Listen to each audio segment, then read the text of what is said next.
suatu saat pasti ada masanya di mana suami Anda ini sedang benar-benar mentok ya, dan butuh masukan dari Anda. Assalamualaikum warahmatullahi wabarakatuh.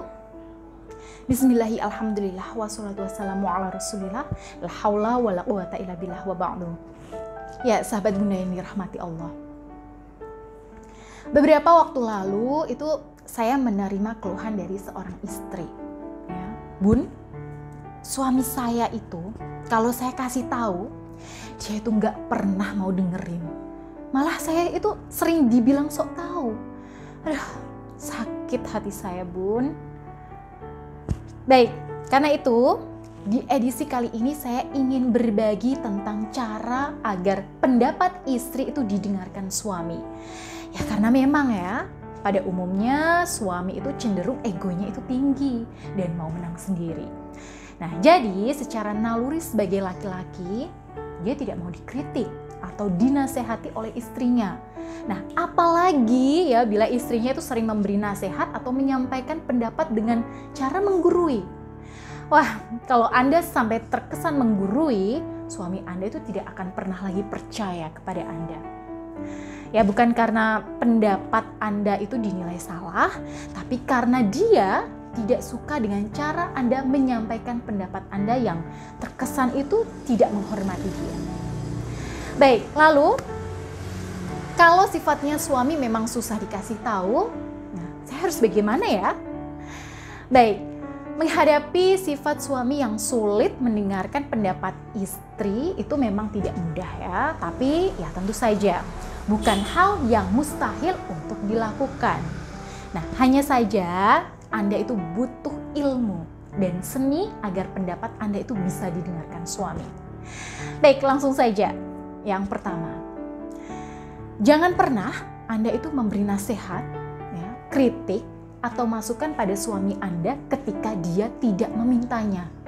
Nah, ini nih yang sering dilanggar oleh para istri. Ya, jelas-jelas suami itu sedang merasa dirinya tidak salah ya. Istri langsung nih melempar omelan, kritikan, bahkan mengungkapkan pendapat negatifnya. Ya, otomatis ya suami Anda ini bisa balik marah karena merasa harga dirinya itu sedang diganggu. Nah, saat suami Anda merasa sedang tidak butuh nasihat, ya artinya dia sudah tahu nih apa yang harus dia lakukan tanpa Anda beritahu atau Anda berikan pendapat.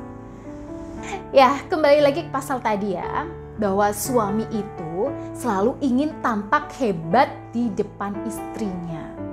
Nah, sehingga kadang-kadang nih memang terkesan tidak butuh nih pada istrinya. Nah, di sini Anda jangan baper ya bila suami Anda itu merasa tidak butuh pendapat Anda. Anda jangan terus merasa begini, aduh, aku memang gak pernah dianggap sama suami aku. Lalu di sini Anda nangis bombay nih. Jangan seperti itu ya.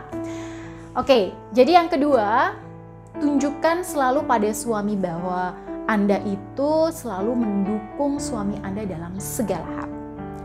Ya, kalau suami Anda itu merasa bahwa Anda selalu mendukungnya, dia akan merasa punya pendamping yang sesuai keinginannya. Nah, kalau sudah begitu, suatu saat pasti ada masanya di mana suami Anda ini sedang benar-benar mentok ya, dan butuh masukan dari Anda. Nah, inilah waktu yang tepat untuk menyampaikan pendapat dan masukan Anda. Tentu saja ya dalam menyampaikannya jangan sampai terkesan itu Anda menggurui ya, dan jangan menyalahkan suami Anda. Berikan dia pujian dan apresiasi dulu. Nah, misalnya, usahamu sejauh ini menurutku sih udah bagus ya Mas, tapi mohon maaf loh Mas, kalau aku boleh ngasih saran nih, ya menurutku akan lebih bagus lagi kalau kamu itu ya begini-begini ya, A, B, C, D dan seterusnya. Nah, suami Anda itu akan lebih nyaman mendengarnya. Apalagi bila Anda itu tambahi dengan alasan yang masuk akal. Nah, suami Anda pasti akan lebih ngeh nih dan mudah menerima masukan Anda karena memang laki-laki itu berpikir dengan logika. Oke. Lalu apalagi Bun yang harus saya lakukan agar pendapat saya itu didengarkan? Nah, suami saya kan ini memang orangnya keras kepala.